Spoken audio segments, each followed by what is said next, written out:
Errado. O presidente da República é o único agente público que não responde por improbidade. Ele responde pelo ato? Sim, mas não pela lei da improbidade, tá? Ele responde por crime de responsabilidade. Ele vai responder, tá, gente? Não estou dizendo que o presidente aqui é imune à improbidade. Tá? Ele só não responde pela lei da improbidade. Agora, os demais agentes públicos, todos, tá? Governador, prefeito, servidor, do pequeno ao grande, todos estão sujeitos à lei da improbidade, exceto o presidente da República. É um informativo do STF. Portanto, aqui, o que temos? Nenhuma. Nenhum item está certo na número 6. Mais uma questão.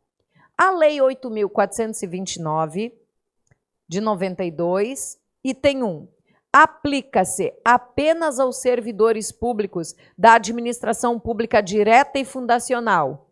Errado, pega toda a administração pública, inclusive terceiros, né? Não servidores. Então, é bem amplo aqui o conceito de servidor para improbidade. Item 2.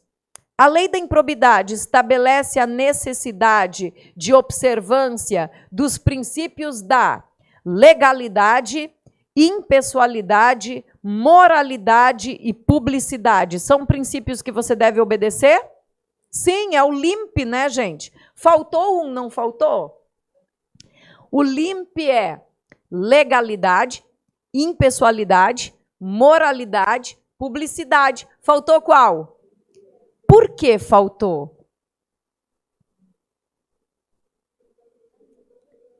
Porque o princípio da eficiência, ele entrou na nossa Constituição, lá no artigo 37 da Constituição, pela emenda constitucional 19, de que ano?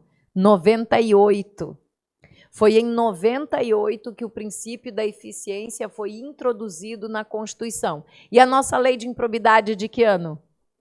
92. Por isso que ela não menciona a eficiência. Só por isso, tá, gente? Então, de acordo com a lei 8.429, e é uma pegadinha, né? Porque você pode pensar na prova assim, mas será que não respeita a eficiência?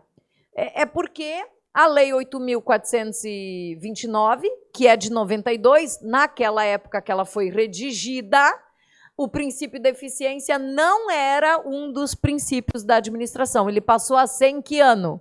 98. Lógico que na prática administrativa você deve obedecer o princípio da eficiência? Sim, está relacionado à conduta proba do servidor, com certeza. Mas na época que a lei foi redigida, não se fazia menção. Então, o item pela lei, porque a pergunta é, a lei, ela definiu que tem que observar a eficiência? Não, porque na época não tinha o princípio da eficiência. O item 2 está o quê? Correto. Item 3. A lei 8.429 prevê a indisponibilidade de bens como medida para assegurar o integral ressarcimento do dano causado ao erário? Sim, uma das medidas que a lei prevê é a indisponibilidade dos bens, que pode ser determinada, inclusive, de forma cautelar, antes da própria sentença da improbidade, né? Para garantir o ressarcimento ao erário. 4. Excetua os atos omissíveis. Então, vamos lá. A Lei 8.429 excetua os atos omissivos como possíveis caracterizadores do ato de improbidade? Não. Você responde por conduta comissiva ou omissiva, né? Conduta comissiva é quando você não devia fazer e foi lá e fez. E a conduta omissiva é, você deveria fazer, mas você não fez, né? Então, você responde tanto por atos comissivos quanto omissivos. E aí estão certos apenas que itens? Esse aqui é o 2 E o 3. 2 e 3, gabarito, letra C. Aí mais uma, a 8ª. Tudo de CESP aqui. Lúcio, conselheiro de Tribunal de Contas Estadual. Pierre, prefeito de município. Mário, desembargador do Tribunal de Justiça. Cometeram ato de improbidade administrativa previsto na Lei 8.429. Nessa situação hipotética, no âmbito do Poder Judiciário, deverá ocorrer o processamento e julgamento dessa improbidade em primeira instância? De quem? Quem deve ser julgado na primeira instância? Um deles é conselheiro do Tribunal de Contas do Estado, o Lúcio, né? O Pierre é prefeito de um município e o Mário é desembargador do TJ. Todos eles praticaram atos de improbidade. A pergunta é: o processo de qual deles deve tramitar na primeira instância? O processo que vai apurar a improbidade nos termos da Lei 8.429, o processo contra esses caras, um conselheiro do Tribunal de Contas do Estado, um prefeito de um município e um desembargador do TJ. O processo desses caras, respondendo por improbidade, pela Lei 8.429, qual desses processos vai tramitar na primeira instância? Todos. Letra A.